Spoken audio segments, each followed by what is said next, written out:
조선 야담관에 오신 것을 환영합니다. 구독과 좋아요 부탁드립니다. 그럼 오늘의 이야기를 시작하겠습니다. 한양, 도성, 박허름한 기와집 한 채가 석양 아래 쓸쓸히 서 있었습니다. 한때는 3대에 걸쳐 벼슬을 지낸 양반가였으나 이제는 장독대마저 텅 빈 몰락한 집안이 되어버렸지요. 그 집 마루 끝에 19 소령이라는 처자가 눈물로 범벅이 된 얼굴로 앉아 있었습니다.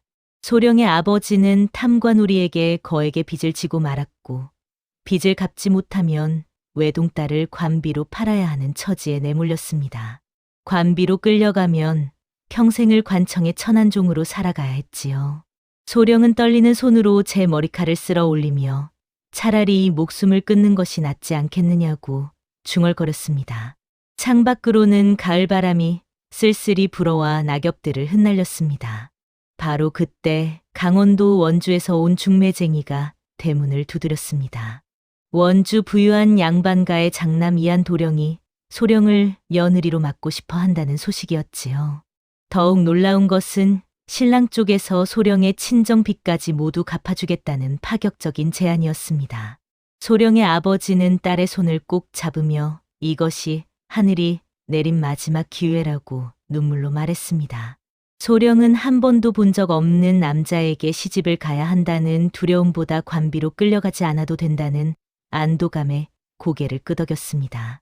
보름 뒤 소령은 어머니가 지어준 화려한 비단 저고리를 입고 꽃가마에 올랐습니다. 원주로 향하는 동안 소령은 새로운 삶에 대한 기대와 불안이 뒤섞인 마음으로 창밖을 바라보았습니다. 며칠을 달려 원주 이안의 집에 도착한 소령은 그 웅장한 기와집을 보며 가슴이 두근거렸습니다. 넓은 사랑채와 안채, 정갈하게 가꿔진 정원은 한양의 허름한 친정집과는 비교할 수 없을 만큼 화려했지요. 꽃가마에서 내린 소령은 붉은 비단 저고리가 햇살에 눈부시게 빛나는 것을 느끼며 조심스럽게 대문을 넘었습니다. 그런데 안채로 들어서는 순간 시어머니 김씨 부인의 차가운 눈빛이 소령을 꿰뚫었습니다. 김씨 부인은 며느리를 위아래로 훑어보더니 입가에 냉소를 머금었지요. 혼례를 마치고 신방에 들어간 소령은 잠시 안도의 한숨을 내쉬었습니다. 하지만 그 평온은 오래가지 못했습니다. 이튿날 아침 김씨 부인이 거친 발소리를 내며 방문을 박차고 들어왔습니다. 시어머니는 소령이 입고 있던 화려한 비단 저고리를 보자마자 인상을 찌푸리더니 갑자기 저고리 깃을 낚아챘습니다. 소령은 놀라 비명을 지르며 저고리를 붙잡았으나 김씨 부인의 힘은 생각보다 셌습니다. 찢어질 듯한 소리와 함께 저고리가 벗겨지자 김씨 부인은 그것을 들고 부엌으로 향했지요. 활활 타오르는 아궁이 앞에 선 김씨 부인은 주저없이 비단 저고리를 불 속으로 던져 넣었습니다. 양반 집딸이라는 허울은 이 불길 속에 다 태워버려라. 이제 너는 이 집의 천한 일꾼일 뿐이니 이 무명옷이나 입고 죽어라 일하거라. 소령은 제 신분이 시커먼 재가 되어 흩어지는 광경을 보며 방바닥을 손톱으로 긁으며 오열했습니다. 그날 이후 소령의 삶은 지옥이 되었습니다. 김씨 부인은 소령에게 누더기 같은 무명옷만을 내주며 온갖 굳은 일을 시켰지요. 새벽같이 일어나 마당을 쓸고 물을 길어 나르며 빨래와 바느질을 해야 했습니다. 그러던 어느 날 소령은 친정 부모님이 보고 싶어 견딜 수가 없었습니다. 혼례를 올린 지 보름이 지났으니 친정에 가서 부모님께 인사를 드리고 싶다고 조심스럽게 말을 꺼냈지요. 어머님, 친정에 다녀와도 되겠습니까? 부모님 얼굴이 너무 보고 싶사옵니다. 하지만 김씨 부인의 대답은 차갑기만 했습니다. 이 집 며느리는 함부로 친정을 드나들 수 없느니라. 이것이 우리 집안의 가법이니 내가 따라야 할 것이다.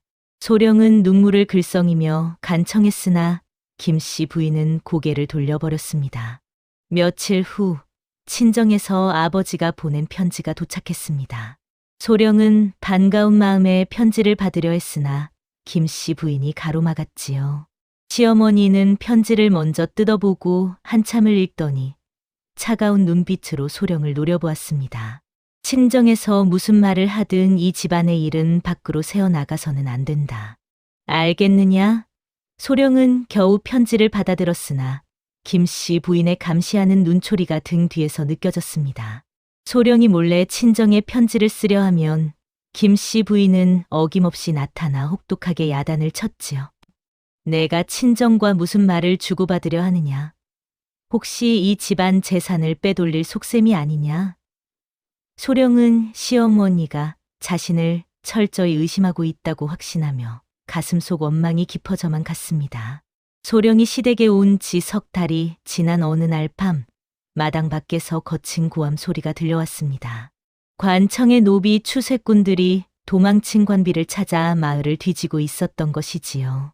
소령은 그 고함 소리를 듣는 순간 온몸이 얼어붙었습니다.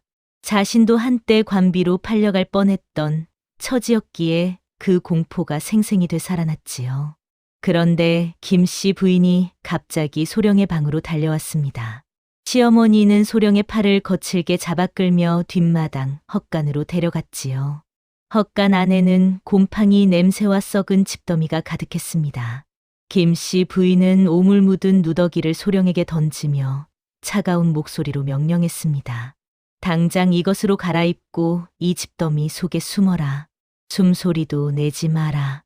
내 때문에 이 집안이 망하면 그땐 내 손에 죽을 줄 알아라. 소령은 떨리는 손으로 누더기를 걸치고 집더미 속에 몸을 숨겼습니다. 곧이어 추세꾼들의 발소리가 마당 안으로 들어왔고 거친 목소리들이 사방을 뒤지는 소리가 들렸지요. 헛간 문이 벌컥 열리는 소리에 소령은 숨이 막힐 듯했습니다. 하지만 김씨 부인의 목소리가 들려왔습니다. 우리 집엔 그저 천한 일꾼뿐이오. 저 더러운 헛간 같은 곳은 보지도 마시오. 높으신 분들께서 저런 오물에 몸을 더럽히시면 되겠소. 김씨 부인은 품 안에서 엽전 꾸러미를 꺼내 추세꾼들에게 쥐어주며 비굴하게 머리를 조아렸습니다. 추세꾼들이 떠나고 한참이 지나도 김씨 부인은 헛간 문을 열어주지 않았습니다. 소령은 어둠 속에서 떨며 시어머니가 자신을 팔아넘길지도 모른다는 공포에 휩싸였습니다. 소령이 시댁에 온 지 2년이 흘렀습니다. 그 사이 소령은 남편 이한의 아이를 가졌고 어느 가을날 건강한 사내 아이를 낳았지요. 산고 끝에 아들을 낳은 소령은 이제야 시어머니의 마음이 조금은 풀리지 않을까 기대했습니다. 하지만 김씨 부인은 손자를 보고도 차갑기만 했습니다. 아이를 안아보지도 않고 방문 밖에서 잠깐 들여다보더니 고개를 돌려버렸지요. 며칠 후 소령은 용기를 내어 김씨 부인께 조심스럽게 말을 꺼냈습니다. 어머님, 아들을 낳았으니 친정의 소식이라도 전하고 싶사옵니다. 부모님께서 손자 얼굴을 얼마나 보고 싶어 하시겠습니까? 하지만 김씨 부인의 대답은 단호했습니다. 아직은 때가 아니다. 아이가 100일이 지나고 돌이 지나도 내 친정에는 알리지 않을 것이니라. 소령은 이해할 수 없다는 표정으로 시어머니를 바라보았습니다. 어째서입니까? 손자를 낳았는데도 친정에 소식조차 전할 수 없단 말입니까? 김씨 부인은 냉랭한 눈빛으로 소령을 노려보며 말했습니다. 묻지 마라. 이것이 이 집안의 가법이니 내가 따를 일이지 물을 일이 아니다. 소령의 눈가에 눈물이 고였으나 김씨 부인은 이미 방을 나가고 없었습니다. 그날 이후로도 소령은 친정과의 연락이 철저히 차단되었습니다. 친정에서 가끔 편지가 오면 김씨 부인이 먼저 뜯어보고 검열한 후에야 소령에게 건네주었지요. 소령은 시어머니가 자신과 친정 사이를 갈라놓으려 한다고 확신했습니다. 혹시 자신이 친정과 만나 이 집안의 비밀을 누설하거나 재산을 빼돌릴까봐 막는 것이라고 생각했지요. 소령의 가슴 속에는 시어머니를 향한 원망이 깊어져만 갔습니다. 어느 보름달이 환하게 뜬 밤이었습니다. 소령은 잠을 이루지 못하고 뒤척이다가 문득 마당에서 들려오는 낮은 목소리를 들었습니다. 창문 틈으로 살짝 내다보니 검은 옷을 입은 사내가 대문 안으로 들어서고 있었지요. 김씨 부인이 그 사내를 맞이하며 안채 쪽으로 안내했습니다. 두 사람은 안방으로 들어갔고 문을 굳게 닫았습니다. 소령은 심장이 두근거렸습니다. 한밤중에 남자가 찾아오다니 무슨 일일까요? 소령은 조심스럽게 안방 쪽으로 다가가 문틈으로 귀를 기울였습니다. 안에서는 나지막한 대화 소리가 들렸으나 내용은 알아듣기 어려웠지요. 한참 후 문이 열리고 김씨 부인이 무거운 보따리 하나를 사내에게 건넸습니다. 이번 달 것이다. 잘 부탁하네. 사내는 보따리를 받아들고 고개를 숙인 뒤 어둠 속으로 사라졌습니다. 소령은 급히 방으로 돌아와 이불을 뒤집어 썼습니다. 가슴이 두근거리고 온갖 상상이 머릿속을 스쳤지요. 시어머니가 한밤중에 낯선 사내와 만나 보따리를 건넨다니 필시 무슨 음모를 꾸미고 있는 게 틀림없다고 생각했습니다. 혹시 나를 어디 팔아넘기려는 계획을 세우는 건 아닐까? 아니면 친정에 무슨 해코지를 하려는 건 아닐까? 소령은 공포에 떨며 밤새 잠을 이루지 못했습니다. 다음 달 보름이 되자 그 검은 옷의 사내가 다시 찾아왔습니다. 그때마다 김씨 부인은 무언가를 건네고 은밀한 이야기를 나누었지요. 소령의 불안과 의심은 날로 커져만 갔습니다. 저 사내는 누구일까? 시어머니는 무슨 일을 꾸미고 있는 걸까? 소령은 밤마다 악몽에 시달렸습니다. 소령이 시집 온 지 3년째 되던 해봄, 남편 이한이 갑자기 병으로 쓰러졌습니다. 건강하던 남편이 하루아침에 피를 토하며 쓰러진 것이지요. 소령은 놀라 남편의 방으로 달려갔으나 김씨 부인이 문 앞을 가로막았습니다. 들어갈 수 없느니라. 물러서거라. 소령은 남편을 간호하고 싶다고 애원했으나 김씨 부인은 요지부동이었습니다. 시어머니는 소령을 거칠게 밀어내고는 안방문을 걸어 잠가 버렸지요. 방 안에서는 남편의 고통스러운 신음소리가 들려왔습니다. 소령은 문고리를 잡고 울부짖었습니다. 어머님, 제발 문을 열어주십시오. 서방님을 보게 해주십시오. 하지만 김씨 부인의 차가운 목소리만 들려왔습니다. 살기 가득한 년이 어디 안방을 들락거리느냐. 당장 물러가지 못할까? 남편 잡아먹는 흉한 기운이 가득하니 썩 물러서거라. 소령은 절망에 빠졌습니다. 방 안에서는 비린 냄새와 함께 독한 약초 향이 문틈으로 새어나왔지요. 소령은 그 이상한 냄새를 맡으며 가슴이 철렁했습니다. 혹시 시어머니가 남편에게 독을 먹이는 건 아닐까? 남편을 일찍 죽게 해서 재산을 차지하려는 건 아닐까? 온갖 불길한 생각이 소령의 머릿속을 가득 채웠습니다. 며칠 동안 소령은 방 밖에서 밤을 지새웠으나 김씨 부인은 끝내 문을 열어주지 않았습니다. 남편의 신음소리는 점점 약해져 갔고 어느 날 밤 그 소리마저 완전히 사라졌습니다. 이튿날 아침 김씨 부인이 문을 열었을 때 남편 이하는 이미 차갑게 식어 있었습니다. 소령은 남편의 시신 앞에서 통곡했습니다. 서방님을 마지막까지 지켜드리지 못한 것이 한스러워 가슴을 치며 울었지요. 그런데 김씨 부인이 방 한구석에 놓인 편지 한 장을 집어들더니 갈기갈기 찢어버렸습니다. 소령은 깜짝 놀라 소리쳤습니다. 어머님, 그게 무엇입니까? 혹시 서방님께서 남기신 유언이 아닙니까? 김씨 부인은 차갑게 대답했습니다.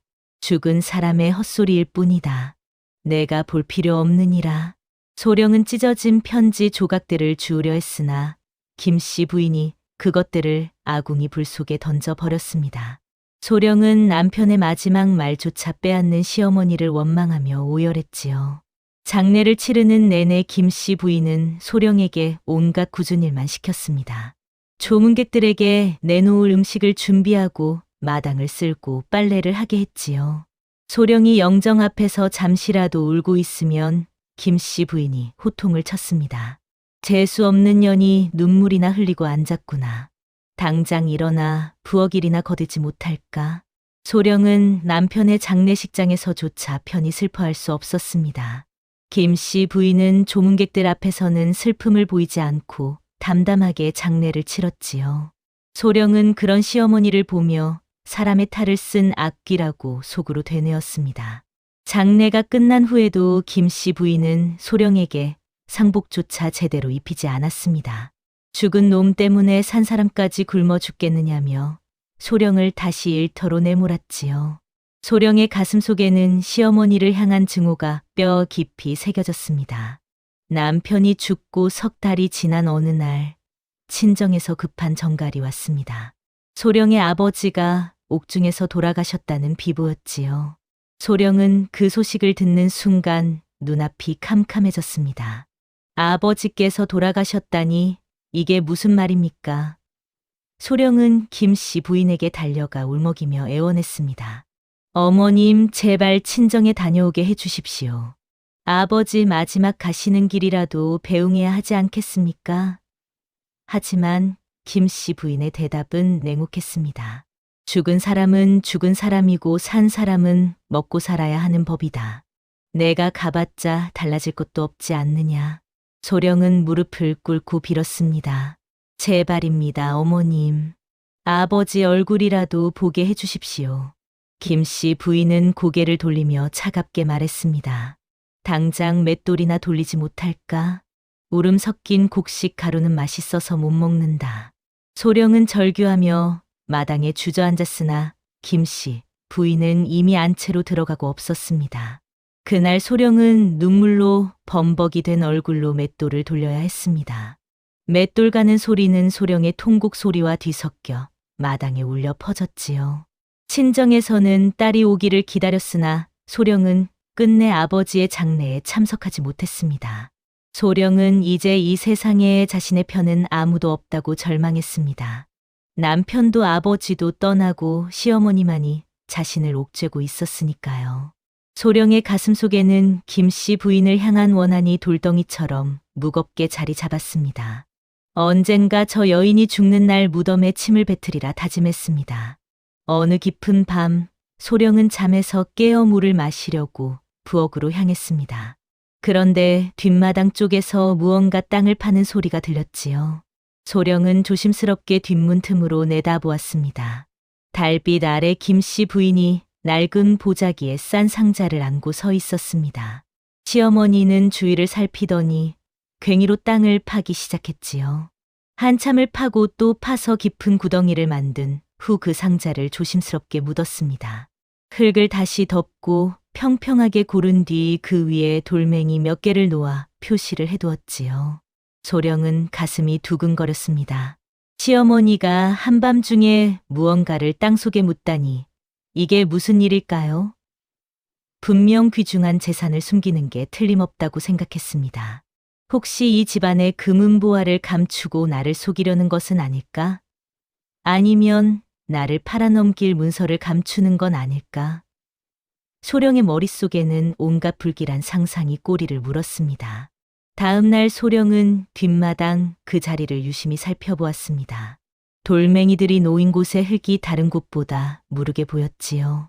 소령은 몰래 그곳을 파보고 싶었으나 김 씨 부인의 감시가 워낙 심해 엄두를 내지 못했습니다. 그날 이후로도 소령은 김 씨 부인이 가끔 뒷마당 그 자리를 찾아가 돌멩이를 만지작거리는 것을 목격했습니다. 시어머니의 그 의미심장한 행동은 소령의 의심을 더욱 키웠지요. 저 땅 속에 무엇이 묻혀 있기에 저리도 자주 확인하러 가는 것일까? 소령은 시어머니가 자신을 철저히 속이고 있다고 확신하게 되었습니다. 남편이 죽은 지 1년이 지났습니다. 소령은 어느 날 경대 앞에 앉아 머리를 빗다가 문득 아버지의 유품인 옥비녀를 꺼내 보았습니다.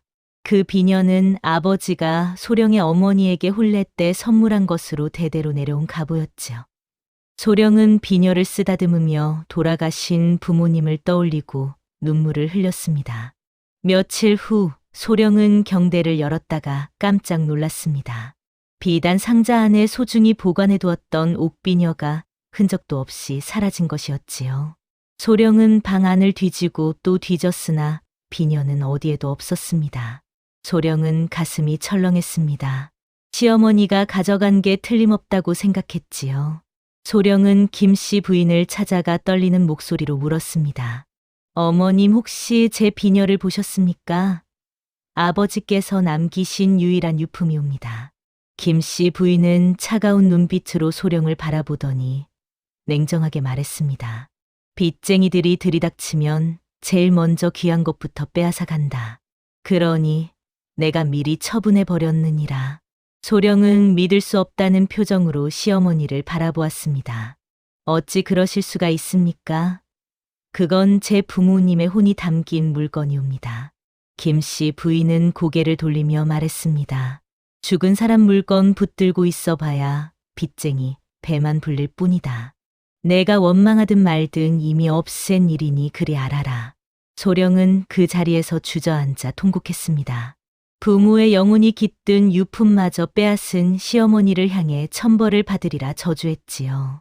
하지만 김 씨 부인은 그날 밤 뒷산에 올라가 땅속 깊이 묻어둔 상자를 꺼내 그 안에 옥비녀를 조심스럽게 넣었습니다. 소령이 시집 온 지 5년째 되던 해였습니다. 매달 보름이 되면 김 씨 부인은 어김없이 밤에 외출을 했습니다.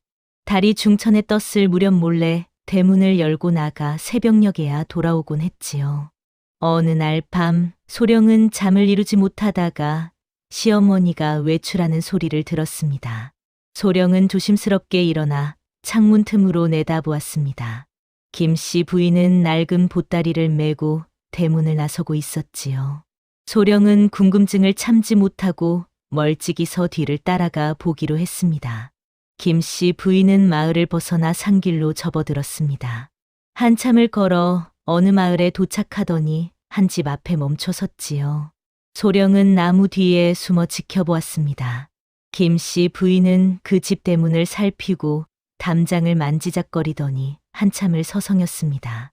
그러고는 마을 뒷산으로 올라가 무덤 하나 앞에 무릎을 꿇었지요. 김 씨 부인은 그곳에서 한참을 절을 하고 무언가 중얼거렸습니다. 소령은 너무 멀어서 무슨 말인지 들을 수 없었습니다. 동이 트기 시작하자 김 씨 부인은 서둘러 산을 내려왔습니다. 소령은 급히 먼저 집으로 돌아와 자는 척했지요. 다음 날 소령은 생각했습니다.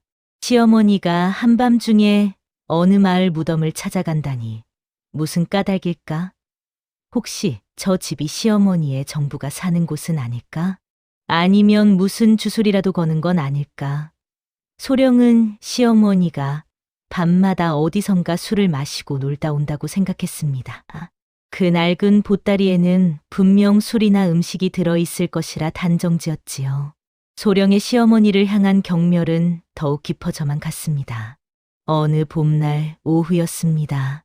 소령은 빨래를 널다가 우연히 마당 한 구석에서 김 씨 부인이 무언가를 태우고 있는 것을 목격했습니다. 시어머니는 주위를 살피며 문서, 뭉치를 하나씩 불 속에 던져놓고 있었지요. 소령은 멀리서 지켜보았습니다. 종이가 타들어가며 시커먼 재가 되어 바람에 흩날렸습니다. 김 씨 부인은 마지막 한 장까지 태운 후 재를 발로 밟아 흩어뜨렸지요. 소령의 가슴이 철렁 내려앉았습니다. 시어머니가 무슨 문서를 태우는 걸까? 혹시 나와 관련된 증거를 없애는 건 아닐까? 소령은 그날 밤 잠을 이룰 수 없었습니다. 온갖 불길한 생각이 머릿속을 스쳤지요. 혹시 나를 팔아넘기려는 문서를 태운 건 아닐까? 아니면 친정 재산 문서를 없앤 건 아닐까? 며칠 후 소령은 다시 한번 김 씨 부인이 문서를 태우는 장면을 목격했습니다. 이번에는 더 많은 종이들이었지요. 시어머니는 불길을 지켜보며 만족스러운 표정을 지었습니다. 소령은 공포에 떨었습니다. 증거를 없애는구나. 나를 언제든 내칠 준비를 하는 거야. 소령은 도망칠 방법을 궁리하기 시작했습니다. 하지만 친정은 이미 없고 갈 곳도 없었지요. 소령은 밤마다 악몽에 시달렸습니다. 꿈속에서 추세꾼들이 자신을 끌고 가고 김 씨 부인은 비웃으며 서 있었습니다. 소령은 깨어나서도 식은땀을 흘리며 떨었지요. 시어머니는 분명 무언가를 숨기고 있다. 나를 속이고 있어. 소령의 의심과 두려움은 날로 커져만 갔습니다. 김 씨 부인을 향한 증오는 이제 뼈속 깊이 박혀 소령의 마음을 갉아먹고 있었습니다. 그해 가을 극심한 흉년이 들었습니다. 마을 전체가 굶주림에 시달렸고 논바닥은 거북등처럼 갈라졌지요. 김씨 부인은 곳간에 자물쇠를 더욱 굳게 채우고 소령에게는 물만 가득한 묽은 죽만 주었습니다. 소령은 배를 움켜쥐고 견뎌야 했습니다. 그런데 이상한 일이 있었습니다. 김씨 부인의 방에서 매일 밤 무언가를 끓이는 냄새가 났던 것이지요. 어느 날 밤 소령은 배고픔에 잠을 이루지 못하고 마루를 서성이다가 김씨 부인의 방 문틈으로 이상한 냄새를 맡았습니다. 고기 끓는 냄새 같기도 하고 약 다리는 냄새 같기도 했지요. 소령은 분노가 치밀었습니다. 나에게는 물죽만 주면서 혼자 고기를 먹고 있구나. 며칠 후 김씨 부인이 소령에게 사발 하나를 내밀었습니다. 이 약을 마셔라. 내 몸을 보하는 것이니 한 방울도 남기지 말고 다 마셔야 한다. 소령은 사발을 받아들고 안을 들여다보았습니다. 검붉은 빛깔의 액체에서 비린 냄새가 났지요. 소령의 손이 떨렸습니다. 이게 정말 약일까? 혹시 독약은 아닐까? 나를 서서히 죽이려는 건 아닐까? 김씨 부인이 재촉했습니다. 어서 마시지 못할까? 식으면 효험이 없느니라. 소령은 두려웠지만 거역할 수 없었습니다. 눈을 질끈 감고 단숨에 들이켰지요. 쓰고 비린 맛이 목구멍을 타고 내려갔습니다. 소령은 구역질이 났지만 참았습니다. 김씨 부인은 빈 사발을 받아들고 방으로 들어갔지요. 소령은 혹시 독이 퍼지는 건 아닌지 밤새 두려움에 떨었습니다. 하지만 신기하게도 다음 날 몸에 힘이 조금 돌아오는 것을 느꼈습니다. 세월이 흐르면서 소령은 김씨 부인의 손이 점점 이상해지는 것을 발견했습니다. 한때 고운 살결이었을 손은 이제 굳은 살과 상처로 뒤덮여 있었지요. 손가락 끝마다 피딱지가 앉아 있고 손톱은 깨지고 갈라져 있었습니다. 어느 날 소령이 시어머니께 수건을 건네다가 그 손을 가까이서 보게 되었습니다. 손등에는 붉게 부어오른 상처들이 여러 개 있었고 손바닥에는 검게 변한 굳은 살이 두껍게 박혀 있었지요. 소령은 속으로 생각했습니다. 저런 상처는 어디서 생긴 걸까? 분명 무슨 나쁜 일을 하고 다니는 게 틀림없어. 김씨 부인은 소령이 자신의 손을 유심히 보자 재빨리 소매 속으로 감추었습니다. 그날 밤 소령은 김씨 부인이 또 외출하는 것을 보았습니다. 이번에는 끝까지 따라가 보기로 결심했지요. 김씨 부인은 마을 부잣집으로 향했습니다. 뒷문으로 들어가더니 한참 후에 커다란 보따리를 지고 나왔지요. 소령은 숨죽여 지켜보았습니다. 시어머니는 그 무거운 보따리를 메고 비틀거리며 집으로 돌아왔습니다. 다음 날 소령은 그 부잣집 하인에게 넌지시 물어보았습니다. 어젯밤 우리 시어머니께서 이 댁에 다녀가셨던데 무슨 일이셨는지요? 하인은 대수롭지 않게 대답했습니다. 아, 그 양반 말씀이십니까? 우리 댁 빨래를 해가시는 분이지요. 소령은 깜짝 놀랐습니다. 빨래를 해간다고요? 하인은 고개를 끄덕였습니다. 벌써 몇 해째 우리 댁 빨래며 바느질을 도맡아 하시지요. 소령은 충격을 받았으나 곧 비웃음이 나왔습니다. 혼자 돈을 벌어 숨기려는구나. 그 상처 투성이 손은 품에리를 하며 생긴 거였어. 소령은 시어머니가 탐욕스럽게 돈을 모으고 있다고 확신했습니다. 어느 날 대문 앞에 편지 한 통이 도착했습니다. 소령이 편지를 집어들려는 순간 김씨 부인이 재빨리 낚아챘지요. 시어머니는 편지 겉봉을 살피더니 얼굴빛이 변했습니다. 이게 무슨 편지입니까? 혹시 친정에서 온 것입니까? 소령이 물었으나 김씨 부인은 대답하지 않았습니다. 시어머니는 편지를 품속 깊이 감추고 안채로 들어가 버렸지요. 소령은 가슴이 답답했습니다. 친정에서 온 편지를 또 숨기는구나. 혹시 어머니께 무슨 일이 생긴 건 아닐까? 소령은 밤새 잠을 이루지 못했습니다. 다음 날도 그 다음 날도 김씨 부인은 편지에 대해 한마디도 하지 않았지요. 일주일 후 또 다른 편지가 도착했습니다. 이번에는 소령이 먼저 편지를 집어들었습니다. 겉봉에는 친정 마을 이장의 이름이 적혀 있었지요. 소령이 뜯어보려는 순간 김씨 부인이 달려와 편지를 빼앗았습니다. 함부로 남의 편지를 뜯어보는 게 아니다. 소령은 항변했습니다. 친정 마을에서 온 편지인데 제가 보면 안 됩니까? 김씨 부인은 차갑게 말했습니다. 내가 볼 필요 없는 내용이니라 쓸데없는 걱정만 하게 될 것이다. 소령은 무릎을 꿇고 애원했습니다. 제발 보여주십시오. 혹시 어머니께 무슨 일이라도 생긴 겁니까? 김씨 부인은 고개를 저으며 방으로 들어가 버렸습니다. 소령은 절망했습니다. 친정에서 온 편지마저 숨기다니 분명 좋지 않은 소식인 게 틀림없다. 어머니께서 돌아가셨어도 알려주지 않을 거야. 소령의 가슴 속에는 시어머니를 향한 원망이 불길처럼 타올랐습니다. 저 여인은 내가 친정과 완전히 끊어지기를 바라는 거야. 나를 이 집에 영원히 가두려는 거야. 소령은 자신이 평생 이 감옥 같은 집에서 벗어날 수 없을 거라 생각하며 눈물을 흘렸습니다. 소령이 시집 온 지 15년째 되던 봄날이었습니다. 대문을 박차고 거친 사내들이 들이닥쳤습니다. 친정 아버지가 남긴 빚을 받으러 온 고리대 금업자들이었지요. 우리가 빌려준 돈을 갚아라. 안 그러면 이 며느리를 데려가겠다. 소령은 공포에 질려 벽에 등을 붙이고 떨었습니다. 사내들이 소령의 팔을 붙잡으려는 순간이었습니다. 김씨 부인이 벽에 세워둔 몽둥이를 낚아채더니 사내들 앞을 가로막았지요. 그런데 시어머니는 사내들을 때린 것이 아니라 소령의 종아리를 사정없이 내리쳤습니다. 소령은 비명을 지르며 바닥에 쓰러졌습니다. 내 집 재산에 함부로 손대지 마라. 이년아 당장 방에 들어가 있지 못할까? 김씨 부인의 호통이 마당을 울렸습니다. 소령은 아픈 다리를 질질 끌며 방으로 기어 들어갔지요. 방문을 닫는 순간 밖에서 낮은 목소리들이 들렸습니다. 김씨 부인이 사내들을 마당 구석으로 데려가더니 무언가 건네는 소리가 났습니다. 이걸로 빚을 갚겠소. 더 이상 이 집에 발을 들이지 마시오. 사내들이 만족스러운 웃음을 흘리며 대문을 나갔습니다. 소령은 문틈으로 밖을 내다보았습니다.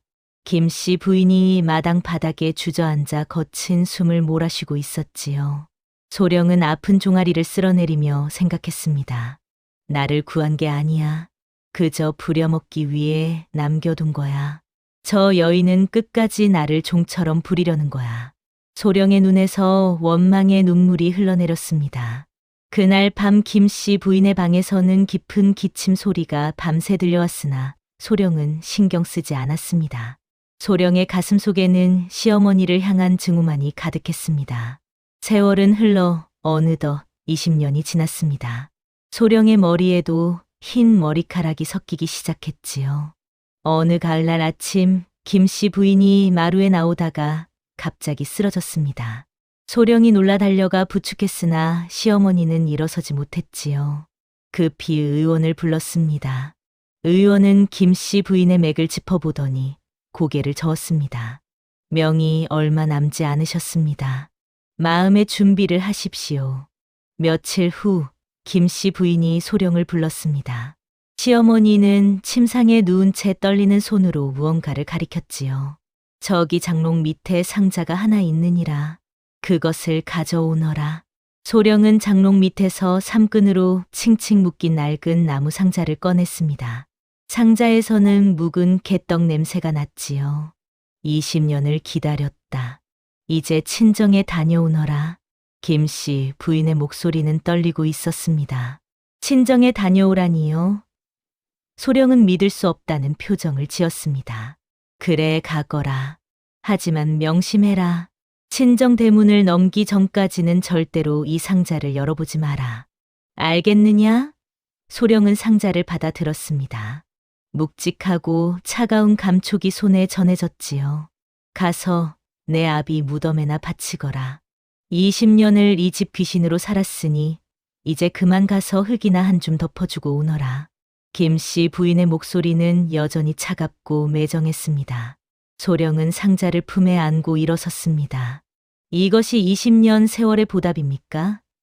이 개떡 상자 하나가 제 눈물보다 무겁다 생각하십니까? 대답은 없었습니다. 소령은 대문을 향해 걸어갔습니다. 대문이 닫히는 소리가 마당에 무겁게 울려 퍼졌습니다. 김씨 부인은 루 기둥을 붙잡고 있던 손을 놓치며 그 자리에 주저앉았지요. 잘 가거라 소령아. 다시는 이 모진 곳을 돌아보지 말 거라. 들리지 않는 혼잣말이 바람에 흩어졌습니다. 소령은 며칠을 걸어 드디어 친정 마을에 도착했습니다. 가슴이 두근거렸습니다. 무너져 있을 집을 보는 것이 두려웠지요. 하지만 마을 어귀에 들어서는 순간 소령은 믿을 수 없는 광경을 보았습니다. 친정집이 깨끗하게 서 있었던 것입니다. 무너진 담장은 새로 쌓았고 기와도 새 것으로 올려져 있었지요. 대문에는 소령의 이름이 새겨진 문패가 걸려 있었습니다. 마을 이장이 달려와 소령의 손을 잡았습니다. 자네 시어머니께서 20년 동안 매달 돈을 보내 이 집을 지키셨네. 매달 보름이면 박서방이라는 분이 오셔서 수리비를 주고 가셨지. 소령은 온몸이 얼어붙는 것 같았습니다. 그 검은 옷의 사내가 박서방이었다니. 그리고 자네 아버님 제삿날마다 시어머니께서 직접 오셔서 묘 앞에서 밤새 절을 올리셨네. 이장의 말에 소령은 다리에 힘이 풀려 주저앉았습니다. 시어머니의 야간 외출이 이것 때문이었다니. 소령은 떨리는 손으로 상자를 내려놓았습니다. 삼끈을 푸는 손이 떨렸습니다. 상자 뚜껑을 여는 순간 딱딱하게 굳은 개떡 몇 덩이가 보였습니다.